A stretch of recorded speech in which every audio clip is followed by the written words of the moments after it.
আসসালামু আলাইকুম। আজকাল ক্যামেরা বাই করতে ভয় লাগে, বুঝছেন? ক্যামেরা বাই করলে ওই যে পিছনে থাকে, সামনে থাকে, অমুকে থাকে, তমুকে থাকে। ধরেন আমার ক্যামেরার পিছনে কেউ একজন আছে, তুই মনে করবো কি যে আমার ভিডিও করতেছে। এই ভাই ভিডিও করেন না, ভিডিও করেন না। এই আপনি যে আমার ভিডিও করতেছেন, আমার পারমিশন নিছেন? আরে বেটা মূর্খের বাচ্চারা, এই সারোয়ার শাহিন কারো পারমিশন নেয় না কোনো পাবলিক প্লেসের ভিতরে, ঠিক আছে? রাস্তাঘাটে যে তোমরা বাইর হও, রাস্তাঘাট কি তোমার বাপ দাদার 14 পুরুষের? রাস্তাঘাটে বাইর হও কেন? সরকারি জায়গা, পাবলিকের জায়গায় তুমি বাইর হও কেন? সরকারি জায়গা, পাবলিকের জায়গায় তোমার যতটুকু অধিকার আছে আমারও আছে।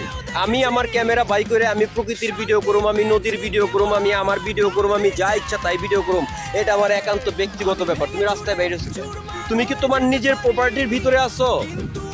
তুমি যদি তোমার নিজের প্রপার্টির ভিতরে থাকো, তাহলে তোমার প্রপার্টির ভিতরে যদি আমি কোনো অ্যাকশন বা আমি কোনো ভিডিও নেই, তাহলে সেটা তোমার কাছ থেকে পারমিশন নিতে হবে। তুমি পাবলিক প্লেসে বের হও কেন? যারা এই ধরনের মূর্খামার্খী আছে, ঠিক আছে, এদেরকে আমি কি বলবো, এই সমস্ত মূর্খগুলোর কিন্তু সঠিক জ্ঞান থাকা উচিত।